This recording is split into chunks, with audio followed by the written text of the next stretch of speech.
Clip number 176۔ اس clip میں آپ قرآن پاک کی سورہ نساء کی آیت نمبر 26 سے لے کر 28 تک کی تلاوت، ترجمہ اور تفسیر قرآن صراط الجنان سنیں گے۔ بسم اللہ الرحمن الرحیم۔ ترجمہ: اللہ کے نام سے شروع جو نہایت مہربان رحمت والا ہے۔ یرید اللہ لیبین لکم ویہدیکم سنن الذین من قبلکم ویتوب علیکم واللہ علیم حکیم۔ ترجمہ: اللہ چاہتا ہے کہ اپنے احکام تمہارے لیے بیان کر دے اور تمہیں تم سے پہلے لوگوں کے طریقے بتا دے اور تم پر اپنی رحمت سے رجوع فرمائے، اور اللہ علم و حکمت والا ہے۔ وَيَهْدِيَكُمْ سُنَنَ الَّذِينَ مِن قَبْلِكُمْ، اور تمہیں تم سے پہلے لوگوں کے طریقے بتا دے۔ اس سے مراد یہ ہے کہ ما قبل آیات میں تمہارے لیے جو عورتیں حرام یا حلال ہیں بیان ہوئیں، یہی عورتیں پچھلی شریعتوں میں بھی اسی طرح حرام و حلال تھیں۔ بعض مفسرین کے نزدیک اس سے مراد یہ ہے کہ تمہارے لیے جس کام میں بہتری ہے اللہ تعالیٰ وہ بیان کر دے، جیسا کہ پہلے لوگوں سے بیان کیا تھا۔ اس آیت سے معلوم ہوا کہ گزشتہ انبیاء علیہ الصلوۃ والسلام کے جو شرعی احکام قرآن یا حدیث میں تردید کے بغیر منقول ہوئے، وہ ہمارے لیے بھی لائق عمل ہیں، اور جو ممانعت کے ساتھ نقل ہوئے ان پر ہمیں عمل جائز نہیں۔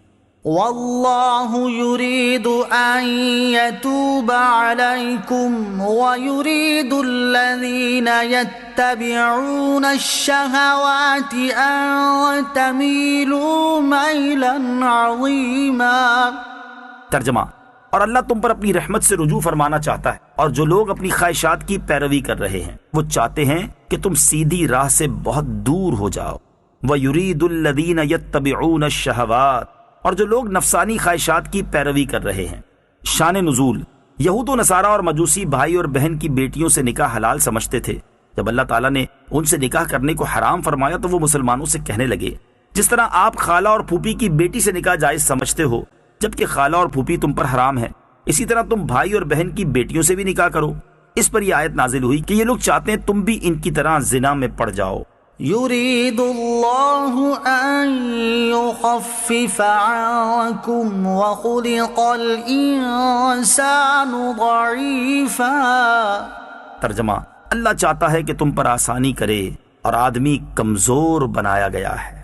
یرید اللہ ان یخفف عنکم، اللہ چاہتا ہے کہ تم پر آسانی کرے۔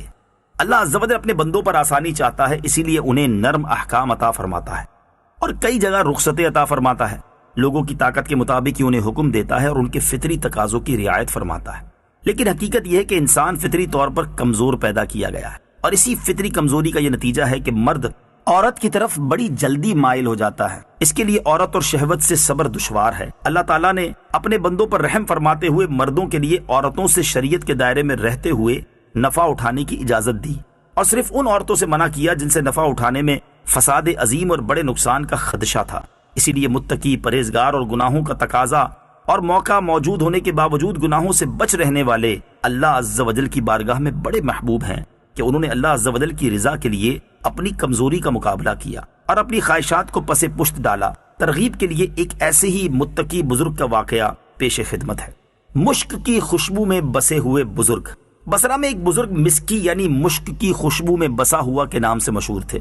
کسی نے بااصرار اس خوشبو سے متعلق پوچھا تو انہوں نے فرمایا، میں کوئی خوشبو نہیں لگاتا، میرا قصہ بڑا عجیب ہے۔